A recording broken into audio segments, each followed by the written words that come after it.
Hi, I'm Milton Rendell and welcome to Real News Friday.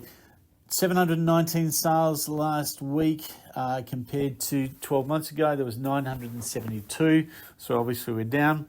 Amount of listings on the market for sale now is 6,184 compared to about the same time last year was about 3,700. It's about a variation of about 68% more on the market than there was 12 months ago.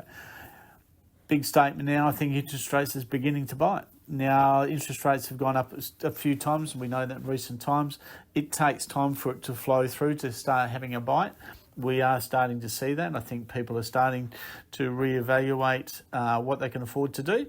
But apart from that, it takes 3 or 4 months or even as much as 6 months before we see the real impact. But we are seeing definitely a slowing. Attendance at home opens are definitely down across the board.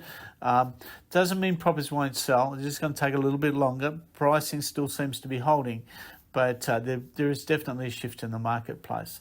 Now, just to give you a bit of a breakdown of what the market is like in terms of what's selling and what's not selling. Is the best way to express it in percentages, I guess.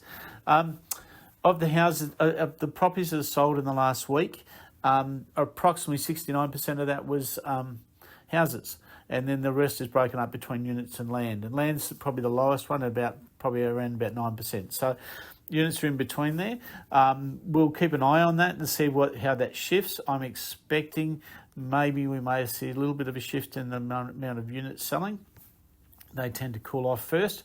And I'm talking about our immediate area being Midland. So we'll see what goes on. But I think we've got to watch these figures very carefully between now and September. All the best, and I'll catch up with you again next week.